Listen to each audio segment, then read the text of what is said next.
Hi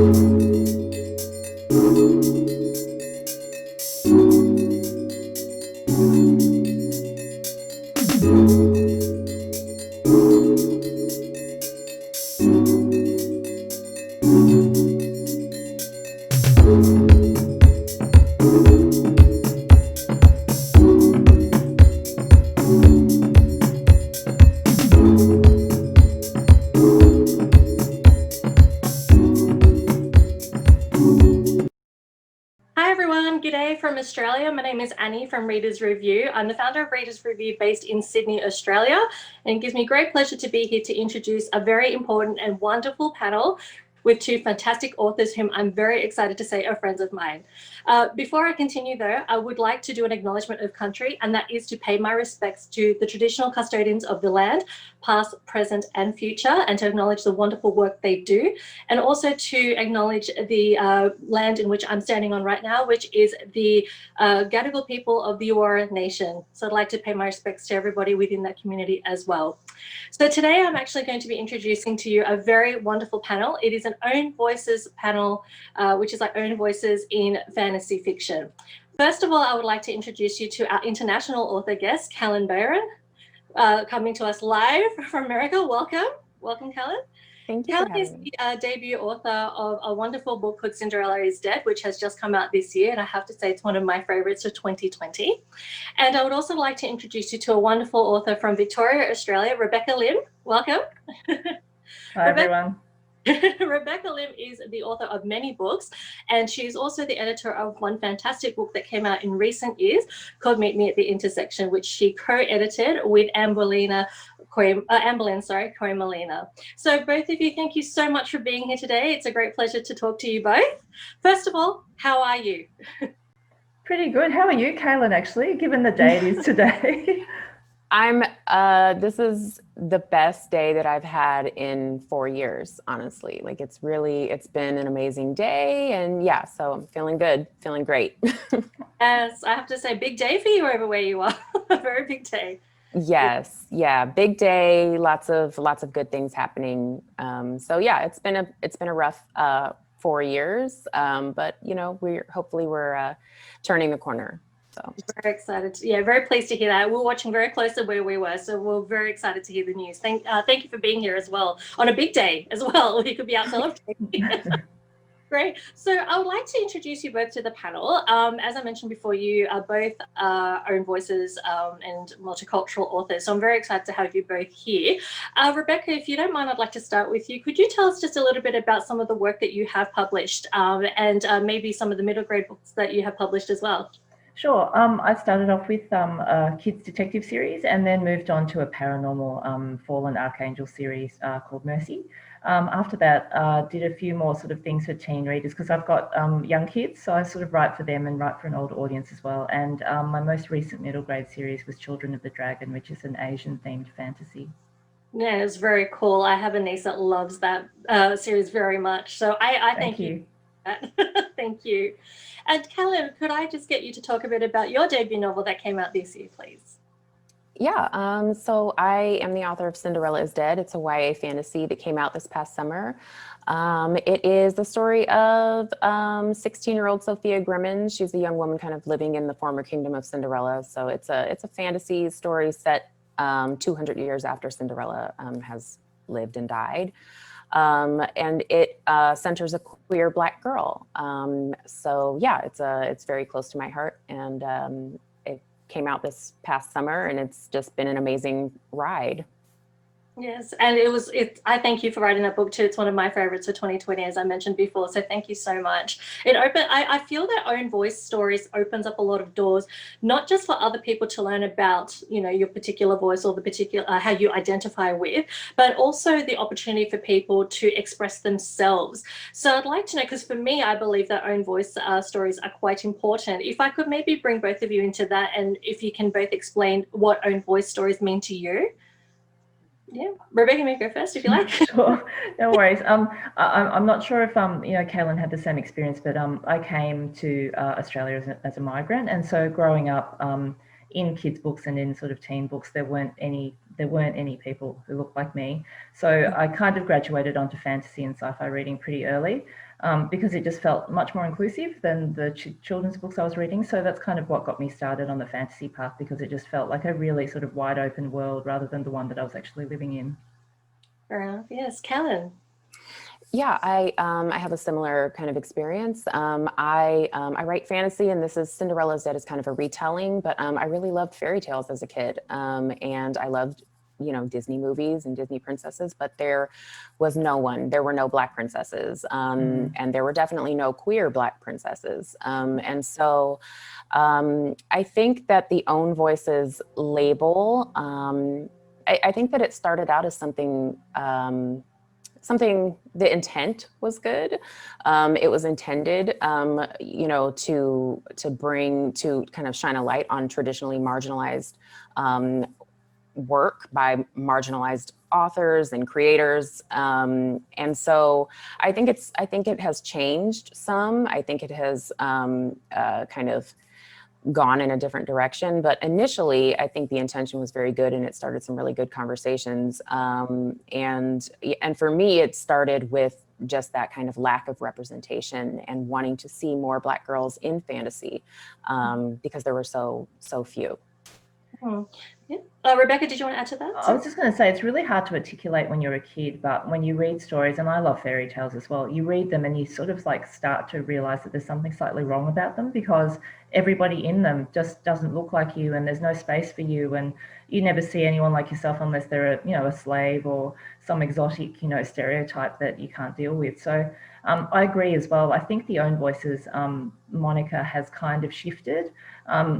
And, one day it'd be lovely if it wasn't an othering kind of thing. Like if we could just have stories from everyone and that was a completely normal thing and we didn't have to put a label on it. But unfortunately, because it's still so nascent and we're still sort of emerging, we still have to kind of deal with that kind of labeling, I think. Yeah, and I have to say I agree with both of you in terms of the lack of inclusivity in books, because I'm Indonesian, Australian, Muslim, and growing up in Australia, I've had a multicultural experience coming from both worlds in my own experience, but in reading books, there's no Indonesian characters. And, even when I'm watching TV, growing up, the Muslim character was always a villain.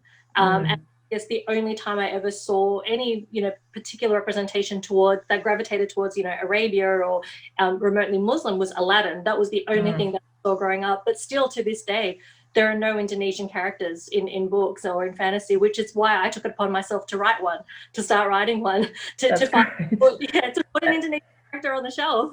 Yeah, we're looking forward to that as well. Like, how is that going? How advanced is it?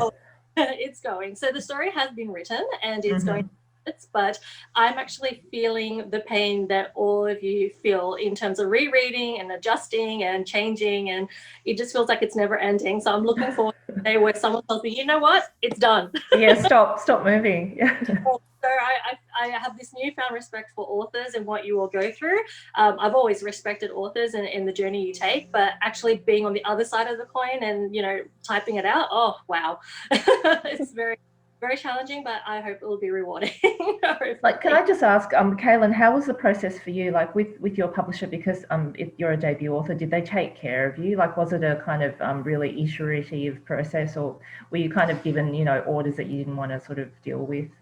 Yeah, I feel pretty lucky when it comes to that, just because I have, kind of this network of other authors, and, we all kind of talk and share information. And I had Bloomsbury really, my editor, Mary Kate, she said to me in the beginning, she was like, this story is just, I love it for what it is, and it doesn't need to be anything else. It just needs to kind of exist this way.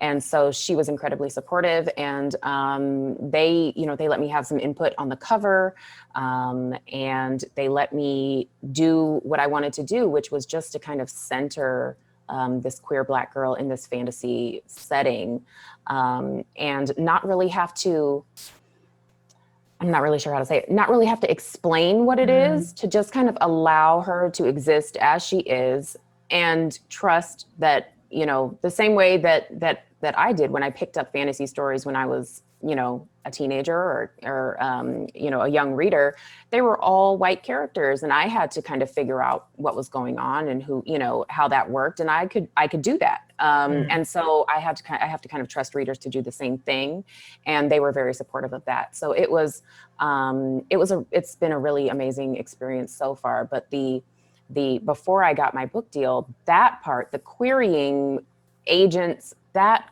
part of it was very, very tough with this story, because I was told multiple times that this is just not the story, not this way, not this girl, not commercial, all that kind of thing. Yeah, like, can you make her a normal girl, and so very, very, very challenging, very disheartening sometimes. But yeah, there's been some bumps, and then when I got my deal, I was like, okay, there's going to be more bumps, and it's going to be scary, but it didn't turn out to be like that. Once I got my deal and got with my editor, it was a pretty smooth process. So I was blindsided when they said make her normal, because to me, I think you're human, you're normal. I don't understand. Direct quote from from someone who said, I love your writing, but have you thought about making her more of a normal girl? And I was like, I don't even know what that means. So no. I mean, that's centering, one experience as normality, which is just, really wrong, especially in this day and age. It's been so long, and we're still sort of having this conversation. So exactly. And I guess that brings me to the next question I wanted to ask you both is, we've noted some of the challenges that we have seen in trying to get Own Voices published, but why do we have these challenges? That's the question I'm still asking, because, for me as a Muslim reader, it's only been in the last 3 to 4 years I've seen more Muslim authors come out of the woodwork, and I feel that's a response to, the media and what's been going on around the world. But even before that, why do we have this challenge in terms of representing everybody and including everybody as if we're all normal? Why do you think that is? I like to say that the filter's broken. So, publishing houses are staffed by one kind of person, by and large. I think they kind of imagine that there's one kind of readership for their books because that's the filter that they're looking at books with. And unfortunately, it's been kind of, something that's rolled over across the decades because we have a certain type of publisher, because we have a certain type of society, that kind of stuff gets embedded, and it just keeps on rolling onwards for years and years until, people like us, I guess, who are also normal, gain a fluency in the system, and we kind of work out who's running the system, why is the system broken, what are the ways we can actually shift things. And so I think, unfortunately, it's been a huge process. Everyone's standing on everyone else's shoulders in the Own Voices community, but I think we're kind of starting to see a bit of movement because more of us are breaking into editing, more of us are kind of breaking into marketing, and there's more of us doing it. Our parents aren't saying you have to be a doctor, you have to be a lawyer. You can actually do something else. You can do what other people do as well. So I think it's shifting, but slowly, unfortunately. Yeah, the attitude. Yeah, Callan, in America? Yeah, I agree. It's definitely, I think that the reason we're seeing more of a shift now is we're gaining these positions. We're able to acquire news stories, and there's just more of us involved, and that's. It's also, I kind of feel like, we talk about having a seat at the table, but I think there also has to be kind of like an acknowledgement of the fact that, so many of us have written stories and have come to the table and have had we've had to build our own tables, and then those tables get burned down, like they get smashed, and so we have to keep doing this over and over again because there's been plenty of Black storytellers, but it's like there's this wall that you run into, and constantly. it has a lot to do with racism. It has a lot to do with this Highlander mentality that publishing has sometimes, where it's like there can only be one. We have one story, one Black story. We have one this kind of story, and that's it. And so, meanwhile, everybody else has a million different versions. And that's the great thing about storytelling, right? Is like there can be 50 books about vampires, and every single one of them can be different. But when it comes to us, it's like, oh, you only get one. So it's this gatekeeping. It's all of these obstacles, and we've been chipping away at them for so long. I think it's finally starting to shift, which is great. But we still have a lot of work to do. Yeah, I feel that there is a light at the end of the tunnel. We have made some movement, but I think there is still some way to go. We do need to see more diverse range of books on the shelf. I believe that, yes. So one thing I wanted to ask both of you as well is when you're writing fantasy, but you're also trying to, bring that balance to reality and you're including, a particular voice, how do you balance that? So you want to build a fantasy world where there is that entertainment value and you were immersed in that, but you also want to have that underlying messaging of inclusivity and diversity. So how do you balance that? For me, I tend to drop other languages into the text, and like the way that Kaylin did with her story, without having to explain exactly what this means. So you kind of pick it up from context. It's like normal speech, and you have a world that is peopled with people like us, like all of us, not just some of us. So that's kind of the approach I take. And because I write urban fantasy, it's really easy to drop, grubby Australian streets into things, and lingo that we use, and just different sort of like migrant people, and just ordinary Australian people who don't happen to be white. So that's kind of what I do. Oh, fantastic. Yes. Kellen? Yeah, it's about just kind of centering the character and not. I struggle with this sometimes. I struggle with putting something on the page and then being like, okay, do I need to kind of explain this a little? Do I need to kind of, but I don't. And it's something that I've learned that I don't have to do that. And it's still something I struggle with. But I think that our characters should be allowed to exist as they are, without any kind of qualification or, explanation. And as long as I'm secure in that kind of belief, I'm okay. There will be people who don't understand, who it doesn't resonate with, and that's okay. That's with anything you write, right? So I think it's just about telling the most, the best story you can tell. Tell the story you want to tell it the way you want to tell it, and everything else will fall into place. That's kind of what happened for me. Oh, perfect. Fantastic. I'm keen to know about the market between Australia and in America, because personally, being a reader in Australia, I feel with my community and my network, own voice stories and diverse stories have been really embraced. It is something that we're very excited about, something we want to see more of. But Rebecca, I'd like to know from your experience as an author and an editor, what has been the reception or the experience here in Australia? I think it's looking like it's sort of burgeoning at the moment, because a lot of anthologies have come out with own voices short stories and memoir and stuff in them. But for me, like being on the editing side of things as well, it still feels really slow. So for example, I edit for Thames and Hudson in Australia, and so I often do picture books for people. And I think 2020 was the first year I ever edited a picture book wholly written and illustrated by an Asian Australian. So, to get to this age and stage in my life and to see that for the first time is really kind of sad but amazing at the same time. So, the fact that we've got an Asian editor and an Asian writer illustrator, that kind of combo doesn't happen very often. And so it looks like there's a lot of stuff now. There's a lot more accessibility to own voices stories, but I still think it's really slow. It just seems really slow here. Whereas I think America, it seems a lot faster and people are more aware of it. Yeah, Helen, what's the experience in America?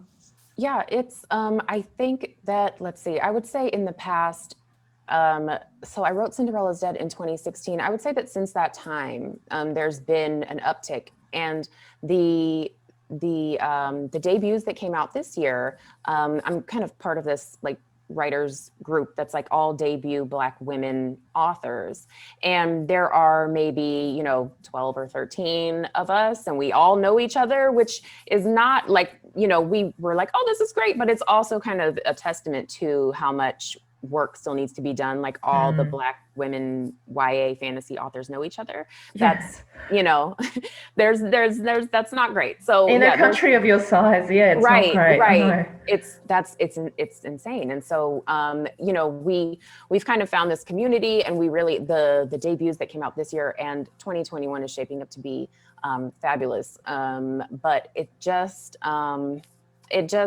there's so much, it feels like there's so much left to do. And now we're kind of having these conversations about, when you have one book by a Black author that centers a Black main character, it gets compared, to just the other Black stories and not the wider kind of offering of YA books. And so that's a problem because you feel like you can't, how you're trying to kind of put me in a box, and that's not helpful for anyone. And so it's still a challenge, but yeah, it feels like it's growing. It feels like there's something kind of happening. The tide is turning, but it's a slow march.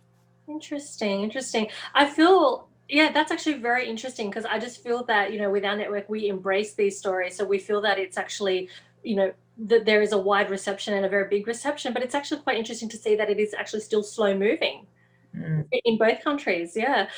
So another thing that I was quite interested to know is, I actually held a diversity panel the other day for Inconceivable as well. And one of the comments that was mentioned during that panel was that there's a lot of focus on own voices that focus on the struggle of being a minority. And she would like to see a move away from that. So I'm keen to know from both of you, have you seen that as well, that there's just mainly stories about the struggle? Should we move away from that? Is there work being done to move away from that? Helen, do you want to go first on that one? So I agree. There is this, and it feels, I kind of struggle to express exactly how I'm feeling about this, because I want there to be room for those stories, right? Stories that deal with issues that affect Black communities. Those stories need to be told. There's room for that, but when every other story kind of gets stacked against that, and I've had people, tell me that, Cinderella is dead, it's, you see these things that are happening to Sophia in this story, and she's dealing with all of this very patriarchal, heteronormative society. And, I start to worry because, like, my next book is not about that. It's just a urban fantasy. Like, it's just a contemporary urban fantasy that happens to center a queer Black girl, So it's kind of, I hate that I have to think about, okay, well, are they going to want this if they don't see the pain, if they don't see the struggle, if my,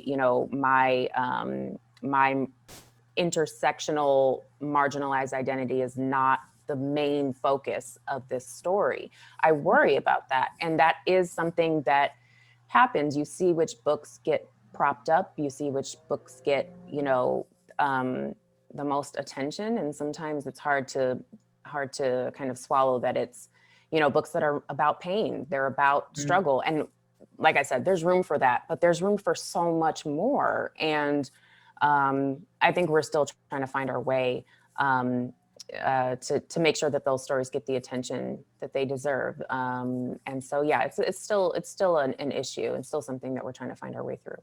Yeah, I think it's a huge issue still. I mean, Amberlynn and I talk often about the fact that it's trauma porn. People are really sort of out there looking for, I just want a migrant story from you because you're a migrant. I don't want to hear about anything else. And I think, own voices people, I don't think we want to just write that kind of story. Some people do, and that's their oeuvre, and that's fine. But I think we should be given the, the sort of space to do exactly what other people are doing who aren't own voices. Yeah, that's fantastic. I agree with that. Rebecca, I'd like to talk about the Meet Me at the Intersection, which is a book that you edited with Amberlynn. Sorry, I don't have. I'll just hold this up. There you go. There it is. Thank you. Thank you for that. I'd like to know, is that the first book that you've ever edited that had own voice stories? Was that your first one? Yeah, I think it probably was. I mean, I had to write, and Callan might have done this as well. I've written non-fiction for feminist anthologies in the past. So in the sense that I had to, self-edit my own stuff to fit in with an anthology, I'd probably done it for that. But in the YA context, in the children's context, this was the first time I'd edited something from, a vast range of own voices people, so disabled writers, LGBT, intersectional women. So it was pretty amazing, actually. It was good to see that sort of range. And also I had to be really careful to not impose anything on anyone's perspective, because they were so different to mine, and it was such a fresh perspective, and you didn't want to trample it, and you didn't want to so-called normalize it. Exactly, yeah. So walk me through the process. So there was a call out for, YA writers to submit stories to you. How did this work? We were pretty lucky because Amberlynn and I set up a voluntary organisation to try and get more emerging own voices writers out there. And so coming out of a pitch day that we ran with some publishers, a few people sort of showed up to the State Library, and they brought, their ideas and their stories to people. And yeah, there were lots of disability writers and all sorts of things. So we tried to call out to people after the pitch day just to see if there was interest in getting some of their stories on paper, because a lot of them were really nervous. They basically said, why would someone be interested in an amputee who's had cancer, who is also, gay? And I said, there's huge interest because nobody's ever read that perspective ever in Australian YA before. So it was a gathering of really, really different perspectives. A First Nations boy who lives in Kalgoorlie who's looking for a job at McDonald's, all sorts of stuff that we never ever get to read because it's not sanitized and it's not commercial and it's not the kind of thing that people want to so-called see that's marketable. Oh, okay. And so did you have to, cull down the number of stories that came through so you had enough of the anthology, or? I think there were a few that sort of didn't make the cut because they probably weren't quite ready yet, or, it was odd. And this sort of goes back to that question you were talking about before, where they were trying to write stories that were normal, so-called normal, so boy meets girl, or, really sort of standard. And we were like, actually, no, we just want to have your perspective in there because there's lots of so-called normal stories out there, but we want your story. And they were afraid of that. They were like, I don't think anyone wants to read about a chronically ill girl. And I'm like, yes, they do. Do that perspective and not the story about the girl who goes to the dance. So, unfortunately, some of the authors weren't quite there because, they'd sort of been brought up to write the standard story, and they gave us the standard story, and we were like, anyone can publish the standard story. We want your story. So unfortunately, there is that element of we're trying to present people in their intersectionalities in all their glory, and we shouldn't have to do that. But because I guess it's an introduction to all the voices that are out there, we kind of said to people, show us all your flaws. We want to hear all of that stuff. It's really vital. And so that's kind of where it grew out of. Oh, fantastic. How long did that take to compile that anthology together?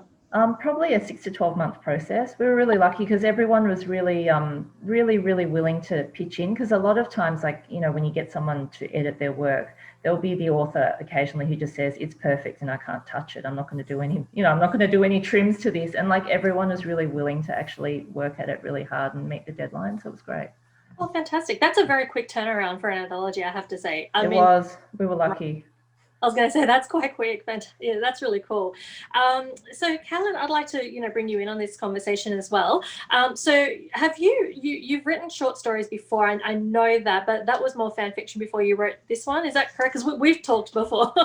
Have you featured in other things as well besides Cinderella is Dead?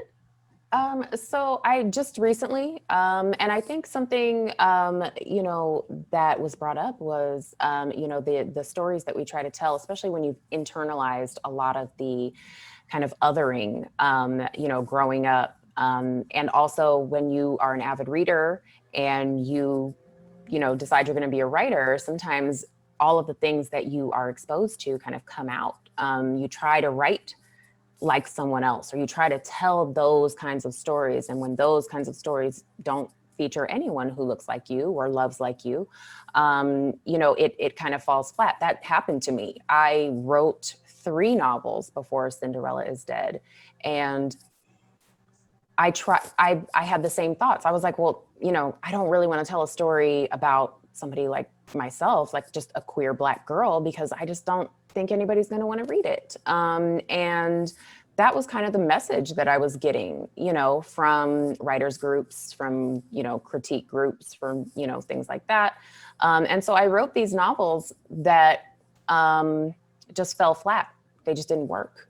And it wasn't until I sat down to write Cinderella is Dead for myself, for the younger version of myself, who would have loved to see, a queer Black girl in a ball gown on the front of a book, it didn't work until I did that.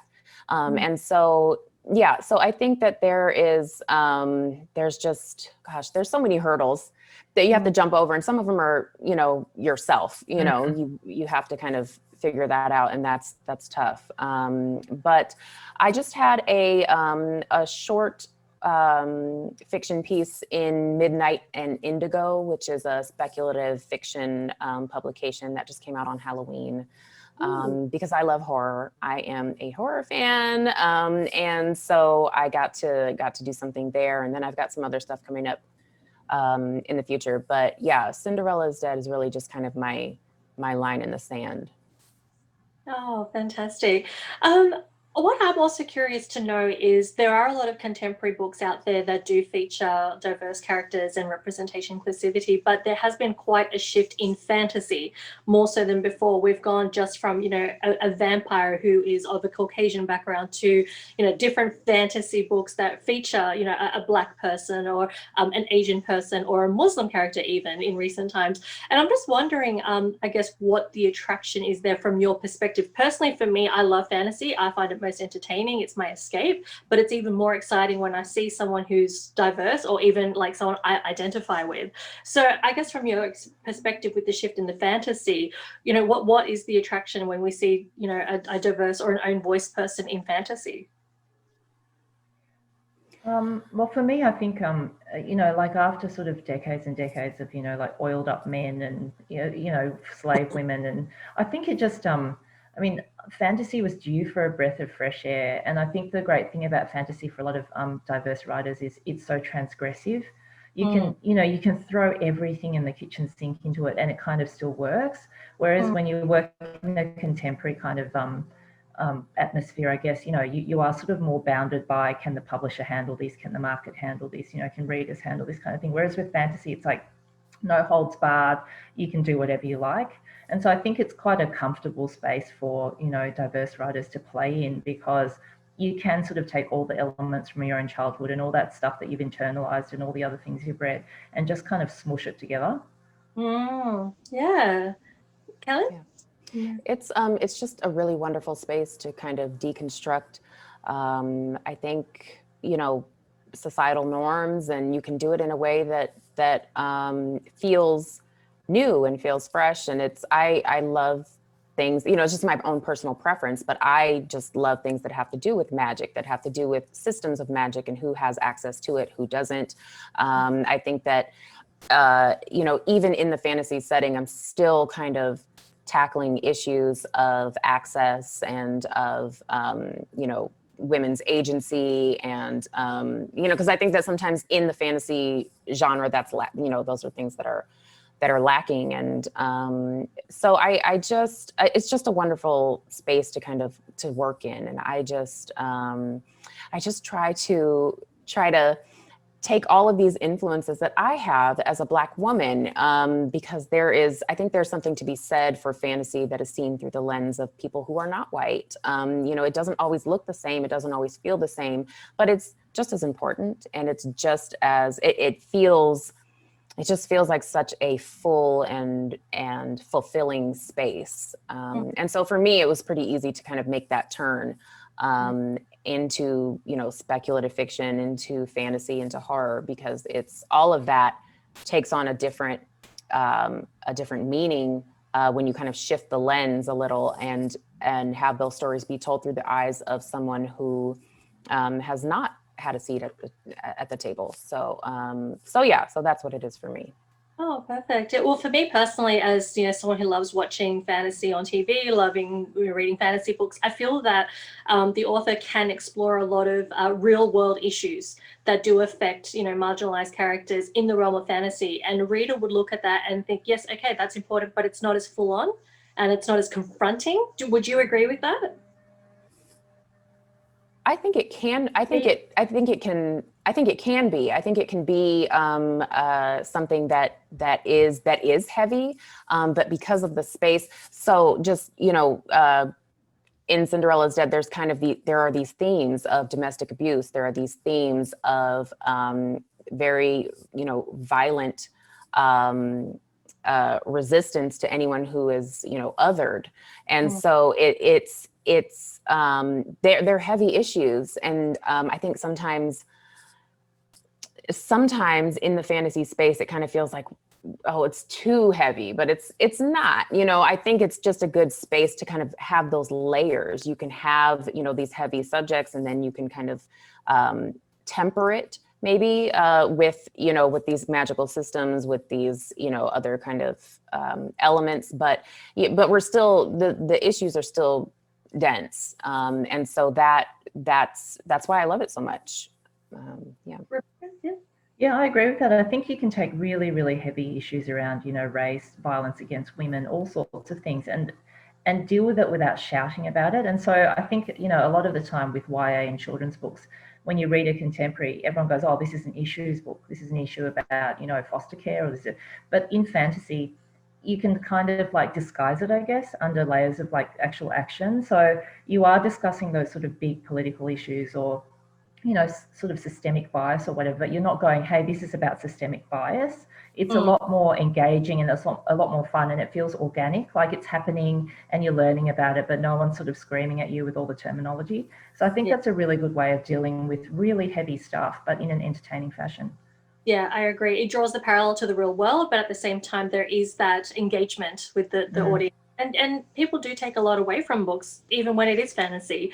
Rebecca, I'd like to talk to you a little bit about the work that you've done, because you've written YA and middle grade. And I would just like to know, I guess, how it compared for yourself in writing YA and middle grade. Okay, I guess it's really just a matter of pitching it, because the ideas are the same. It's exactly like what Kaylin's doing. You're putting in the really big ideas. And so like I'm working on a contemporary middle grade at the moment, which is about, migrant families and financial abuse, domestic abuse. And you don't really want to deal with that in a kid's book necessarily and sort of flag that up front, but you can weave it through and sort of deal with that stuff without signposting everything. So I think for middle grade, it's like distilling the ideas down a lot more palatably. But with YA, you can go, all guns blazing. You can be as dark as you like. You can introduce the worst stuff. And I think because the young adult audience is almost, ready to deal with the real world anyway, none of that stuff seems too heavy for them. But for little children, like younger kids, you kind of have to distill down those big issues like, why is my father throwing my mother against the wall? But do that in a way that isn't, too confronting, but still sort of says to that child, if that's happening to you at home, it's completely normal and you can get help for that kind of thing. So it's just a matter of pitching. I think the ideas are still really big for kids, but you just can't say it in a way that's too confronting. Sure, sure. Can you tell us a little bit about the middle grade series that you have written? Is it Children of the Dragon? I've had a blank just now. No, that's okay. Yes, Yes. that's the two I've written so far. And for me, that's like an urban fantasy adventure where a kid basically steals something off the footpath that he shouldn't, and it sort of leads him on a magical adventure that involves, Chinese dragons. And it was really important for me to actually write a book that I could share with my daughters who are about this age, about Chinese dragons, because often when you read a dragon book, it's the Western dragon, which is evil, treasure hoarding, eats dwarfs, that kind of thing. But Chinese dragons are actually quite benevolent. And so I just wanted to present a different view, like have a different kind of mythical creature. Yes, yes. And I believe, because I've read quite a few books with Chinese dragons, and they're like a sign of good luck. Is that correct? So when they... Yeah, they are, and they bring weather, and they can shapeshift. So you can have dragons turning into, human women and kind of that kind of thing. But the thing I really wanted to get across was I've read a lot of children's novels where the Chinese dragon has been written by someone who's not Chinese, and so they'll sort of other the female Chinese characters by making them slaves or dragon trainers or some kind of subservient terrible thing. And I actually wanted to twist that and sort of make it more realistic and more authentic by making the really powerful figure a female child who can turn into a dragon, because it's about time we sort of moved away from the slave trope and moved into the, well, the girl is powerful, the girl can do things, and the girl has, infinite majesty instead of the other way around. Yes, that's fantastic. Yes, I feel that there is a shift in terms of, moving away from what we're stereotyped as to, they can be the hero. They can be the one who wins at the end of the day. And Callan does that as well in her book with Cinderella is Dead. Not to point out any spoilers, but the main character is someone who doesn't identify as the kingdom's norm, but at the same time, shows hope and basically challenges everything. And in that, to me, is a superhero. Someone who challenges status quo. Yes. I would like to also ask both of you about this, because this seems to be, I guess, a topic of debate here in Australia too, about own voices versus somebody who doesn't identify as that particular, culture or faith or sexual preference, writing another voice. because we have this movement of own voices, which I love and I think is fantastic. But I also find there are authors who want to include other characters who they don't identify with. I'd like to know how you feel about that. Personally, for me, I'm actually quite excited if I see someone who's not Muslim who wants to include a Muslim voice, provided that they've done the correct fact checking and they don't just stereotype us without actually doing the research. But I'd like to know how you both feel about things like that. Yeah, I think it's great that people want to be more inclusive and want to tell stories that include all kinds of people. But I think that it has to be. I think maybe just if you're going to write that kind of story and you aren't you don't share that marginalization, you really have to ask yourself, like, am I taking up space that would be better served by, because we as marginalized people have not had our chance. We are just now, on the cusp of getting, the kind of support from publishers, from readers, from the, kind of bookish community.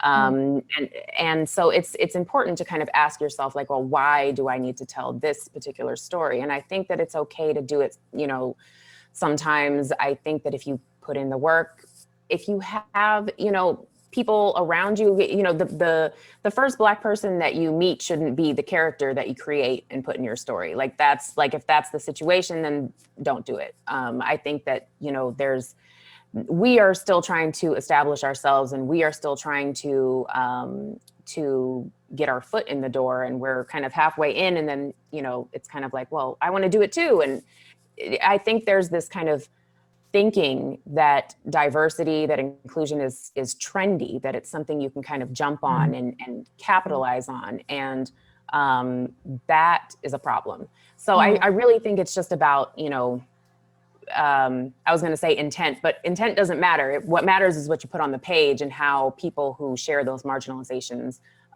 take it. And so yeah, I think that people are going to write what they want to write. I just think that it just stop and think, because there are other writers out here who are really doing the work and are, we actually live our lives this way every single day. And we want to tell these stories, and we want to tell them, authentic, as authentic, as they can be. But it's a hot button issue. I have conflicted feelings about it. Sure, no, that's perfectly fine. Yes, Rebecca, how do you feel about that? Yeah, it's super complex and nuanced. I mean, I think particularly for, First Nations people, I think it is a particularly painful thing for them to see someone outside their culture writing their stories, because they have had absolutely no ability to get a foot in the door, and to see someone sort of throw in a random Aboriginal character, or have Aboriginal storylines or songlines put in a story which is done in a wrong way, and sort of like promulgated as a stereotype or a lesson which is actually inaccurately expressed, is a really dangerous thing. So I can understand like peppering diverse people through your novel is a great thing, because since I was a little kid, that never happened. And so seeing that now is lovely, but agree that it's a really dangerous thing to do. And I think like Kaylin said, if you're doing it for marketing purposes, if it's a way for your book to sort of stand out from everybody else's book, then that's not the best place to be writing from. And I think if you are going to go down that path as writing about something that's outside your wheelhouse, or outside your sort of ethnicity, you need to be really careful to fact check, get readers, get co-writing if you need to, just to make sure that the things that you're getting out there are authentic and they're real and they're true, because kids believe whatever they read. So if you tell all people that Chinese people love the color orange and think it's lucky, which is not true, and I've read that, kids will sort of pick it up and go, oh, all Chinese people like orange. It's like, well, no, it's red and green, but whatever. But that's the thing, like it kind of becomes fact when you put it on paper. And so it's a scary thing to do if you're going to just write that book through a lens which is not your lens, I think. Yeah, I have to agree with that. I have read books that were written by non-Muslim authors, but they did the right thing and fact checked it. But there was one that I won't mention, but they misappropriated the Islamic belief and basically said we worship tigers. And I was like, no, we don't. No. And that book was traveling so well when I was reading that book. And then I was thinking, okay, no, that was disappointing. Yeah, and you just put it down at that point and just fell out of it because, you know, it's just not right. And I Yeah. was wondering, yeah, look, anybody else who didn't understand the Islamic faith who picked that up would probably think, oh, do they really do that? Oh, okay then. No.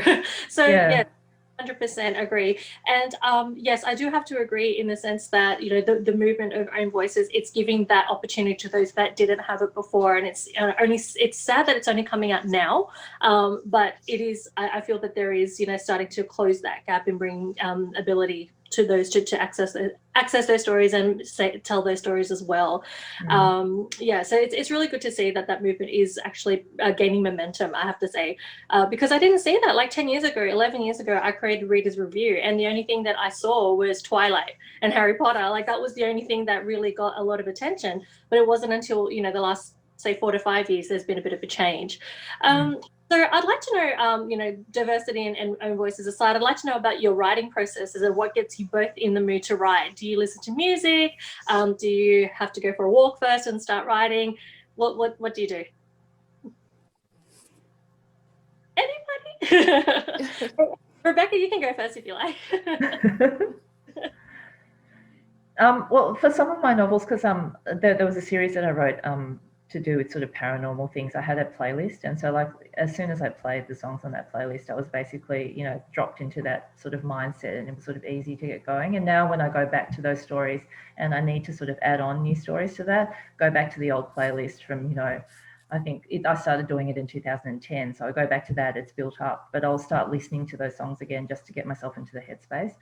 For the other kids' books that I write, a lot of it is mood boarding. Like I don't physically have a mood board and stick things on it, but, you know, like I'll keep pictures or JPEGs of things and I'll look at them and sort of, you know, use the sort of feeling of them or the place or the colour to get me into the right headspace. Oh, cool.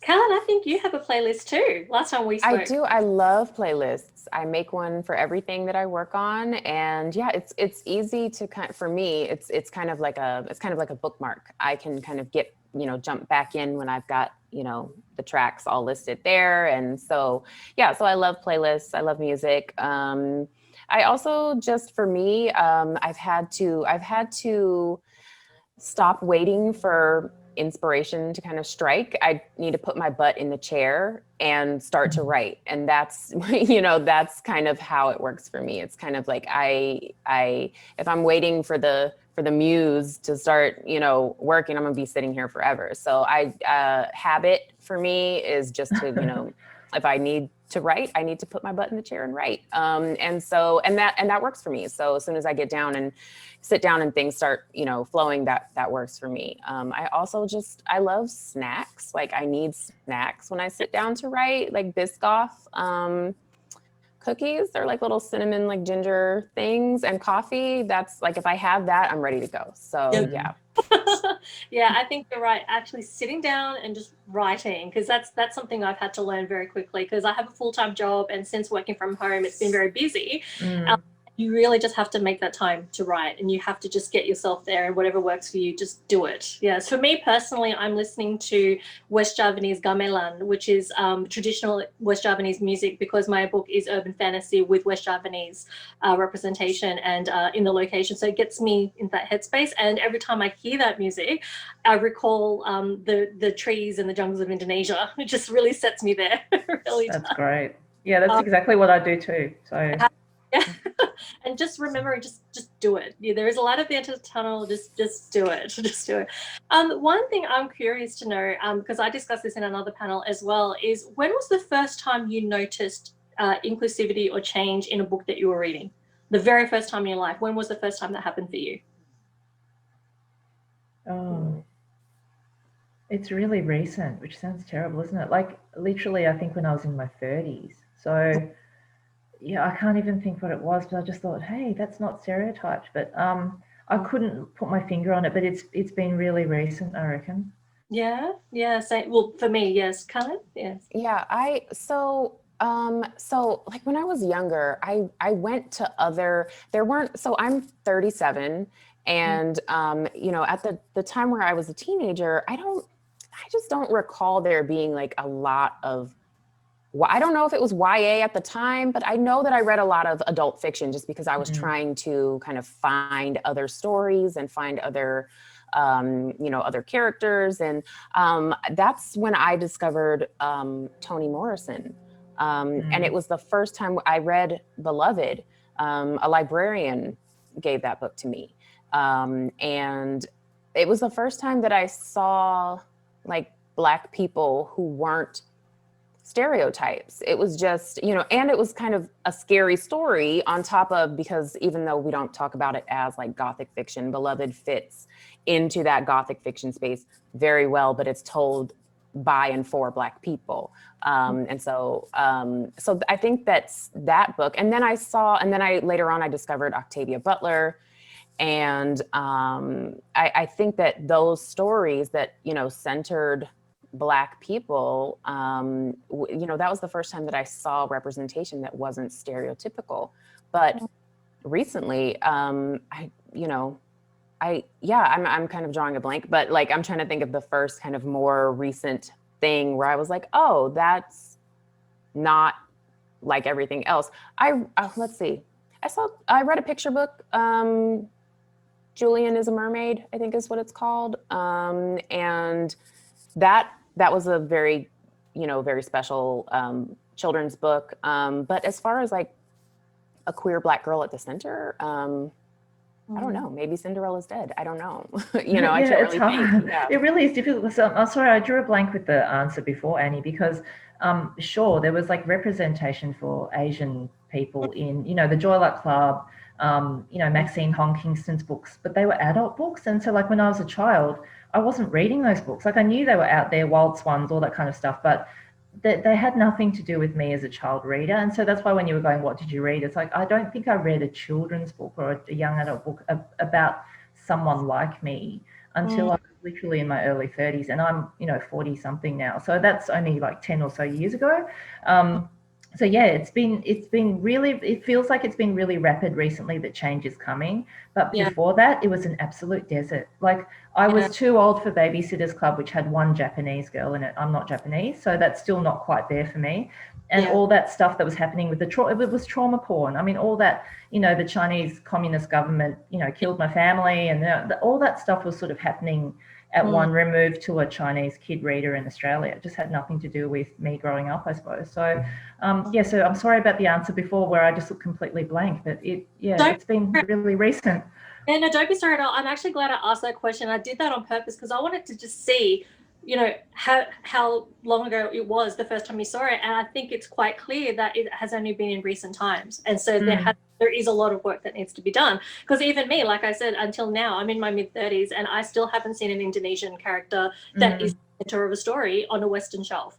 And you may be the only person for like 5 years, probably before anything else comes along. That's the thing. You will be the representation. And that's the really, you know, the awful thing that we've got these tiny niches and there's only enough space for that niche and that's it. So, you know. That just goes to show that, yes, whilst there is movement happening, I feel that it's come not too late, but it's just taken too long to get to where we, and we still need to close that gap. I mean, and I've learned a lot just talking to both of you now, because as an avid reader, I think the reason I felt that, you know, we were embracing own voices and representation and inclusivity is because I'm all up in it every time there's something that is presented on Goodreads. Because, you know, when you read something and you review it on Goodreads, you get recommendations as to, okay, well, if you liked this, maybe you'll like that. And that's how I know of all these different stories, because I read a lot of diverse books and things like that. But I'm just surprised that there's still a lot of work that needs to be done in 2020. Oh, yes. There is.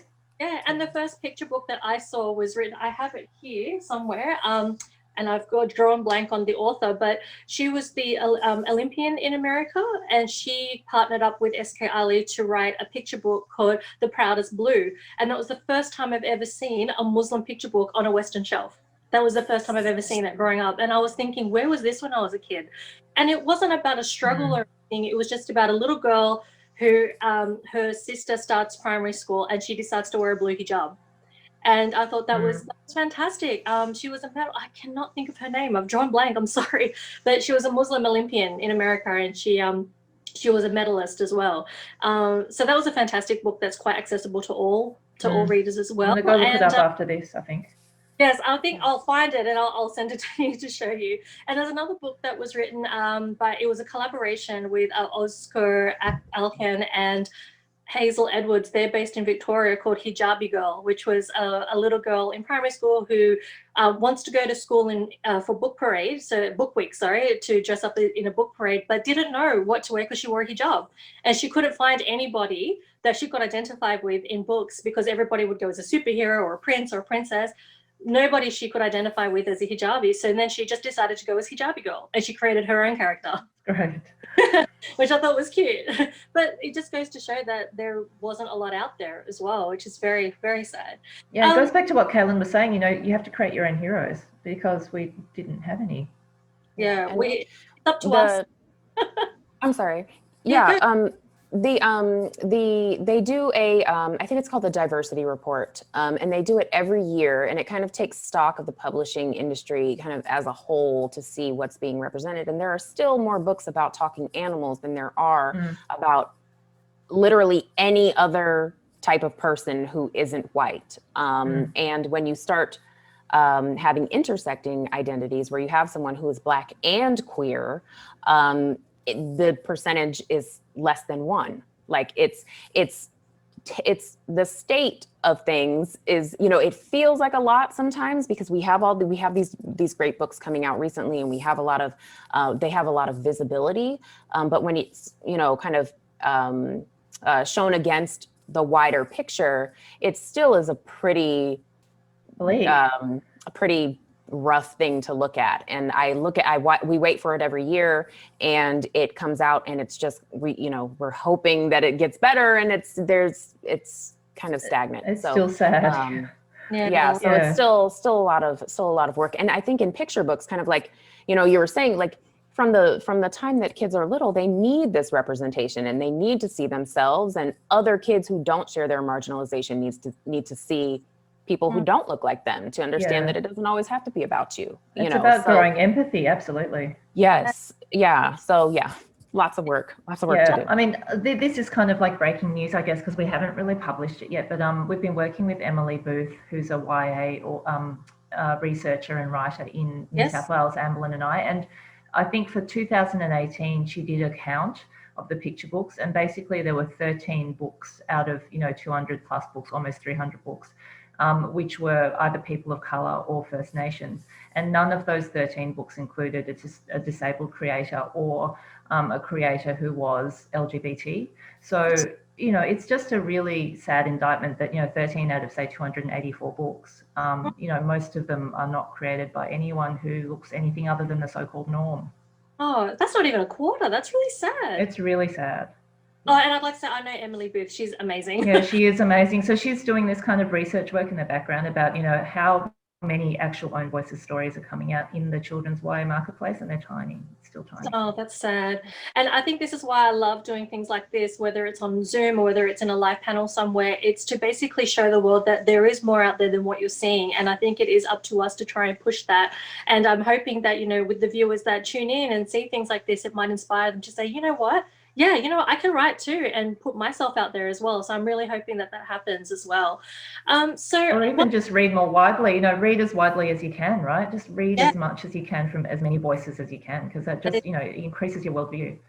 Yeah, it's very true. And I just wanted to mention as well, in terms of, the first time we saw diversity, in the last panel that I did, one of the panelists, she's initially from Venezuela. She migrated from Venezuela to Australia.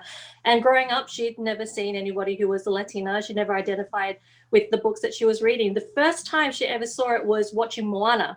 And Moana was about a Latina person. It was a Polynesian, but her hair was curly. It was the first time that person wasn't white, the first person that wasn't blonde, and she stopped straightening her hair when she realized that, Moana had curly hair.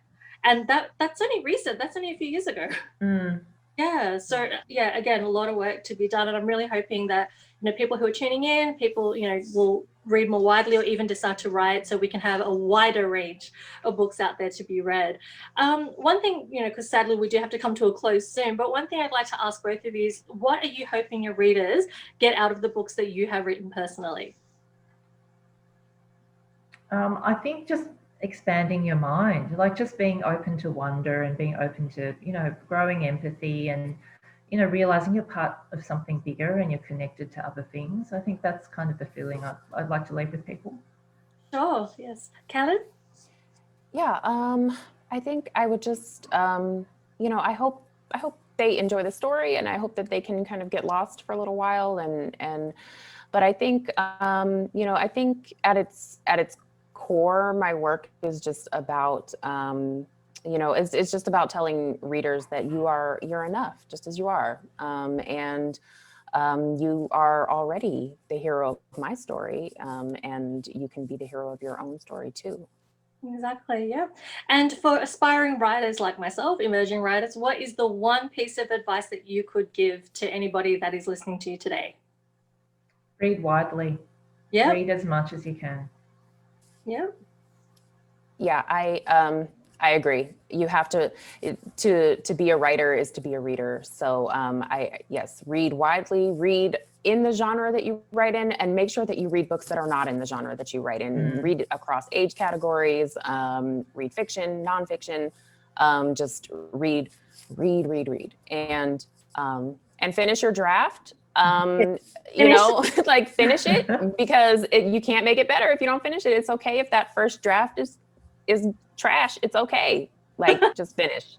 Because I know I start stories all the time and I'm like, oh, I'm just going to go on to something else. No, finish your draft. That's my advice. You can't edit a blank page, and you can't, deal with something that's unfinished. 100%. Yes. Well, first of all, lastly, I would like to thank both of you for being on this panel today. It meant so much to me to have both of you here. So, Callum Barron, you're based in America. I can't believe that you've live tuned with us. It's very exciting. I don't have the book on me right now, but I do have the picture of your book there, if you can see that. So that's beautiful. Yeah, isn't it pretty? It is. It's gorgeous. I'm going to go and get it after this. Yes, you must. You must. I read it. It's amazing. So that's available in all great bookstores if you need to look for that. So that's Cinderella is Dead. And in terms of Rebecca's book, thank you again, Rebecca, for being. I will hold them up again. I've got them there because I have them on my phone. But yes, I've also got Meet Me at the Intersection as well, just to have a closer look, if you can see that there. Which is what you edited, and of course, oh, hang on, I've just gone frozen there. That's not great. And the other books, if you could hold them up again, please. No worries. Sorry, I've got pieces of paper coming with me as well. Oh, that's great. There you go. Thank you so much for being here. I want to also thank you very much. Thank Inconceivable for having us on board as the Own Voice Diversity panel. I felt it was very important to have a panel like this as part of Inconceivable. So I want to thank them for giving us the platform to talk today as well. So any last words that both of you would like to share with your viewers today? Keep reading, keep writing. Just keep on going. Yeah. Yep, we need your stories. So yeah, keep writing, keep reading. We need your stories. Thank you. Thank you to you both. Thank you so much. Much love your way. Thank you very much for being here. Take care, guys.